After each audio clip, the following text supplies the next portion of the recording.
When it comes to your faith walk, you cannot fake it until you make it. I feel like a lot of religious beliefs like to push on us that God will get close to you when you stop doing this. God will get close to you when you adjust and when you fix this and do this. And the thing is though there's some truth to that in your journey, there's only truth to it when it happens organically and in truth. See, God doesn't want just your religious preferences and your religious beliefs to be pushed on, and all of the choices that you make to be out of obligation. Obligation does come with maturity, but in the beginning stages of your walk, when you're truly trying to understand what it means to be a Christ follower, who Christ even is to you, these are components that come when you worship in truth. And in order to fully worship in truth, you have to be honest with where you are. With where you are. Let me give you an example. I had a very long term friendship that was extremely unhealthy and extremely toxic. And for a long time, I blamed this person. I blamed her for all of her toxic traits, for all of the things that she did, for her lack of accountability. And then it took some time for me to finally realize, wait a minute, what about this situation? What inside of this person is attracting me? What is it inside of me that's not healed enough to where I'm even attracted to this type of situation? Why do I want to be around someone that I know will repeatedly abuse, use, and lead me astray from who I am and from what God has called me to be? See, if we don't get honest with the person, with the spirit, with the creator, with the Father, who understands exactly what turmoil is going on in your heart, he can't help us out of that space.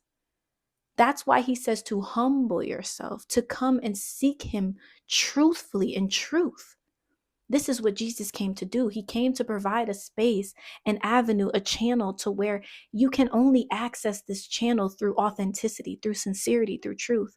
This is why one person knows that they have to stay away from places that only serve alcohol, because they understand that in this part of their walk, they now feel convicted. Conviction comes from truth, comes from a sincere walk with the Lord. This is why some Christians still listen to secular music, some Christians still cuss, some Christians still smoke weed, some Christians still struggle with drinking.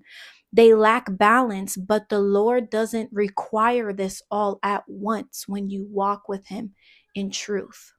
This is what grace provides you. So I just want to tell somebody today who is significantly struggling and is trying to understand the difference between choosing this life out of obligation and choosing this life out of love.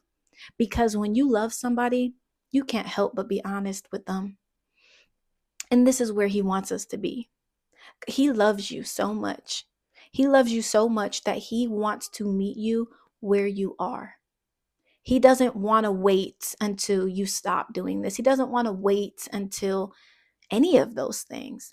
The problem is, though, is the longer it takes us, the more damage is done. The more time it's going to take for him to help guide you into healing those wounds. And he will let us get broken down. He will let us reach our lowest, because sometimes that's the only way he can fully get to us, to help us understand, like, this is destroying me. This is killing me from the inside out. So that's the space that 9 times out of 10 you need to get to. That's what leads to repentance. That's what leads to accountability. That's what leads to truth. Like, Lord, I'm struggling. I'm struggling and I need you. Help me. He will leave the 99 just for you. Just for you, friend. But in order for him to truly hear you, for the veil to be lifted, for the channel to be accessed, you have to get honest with where you are. I love you. Bye.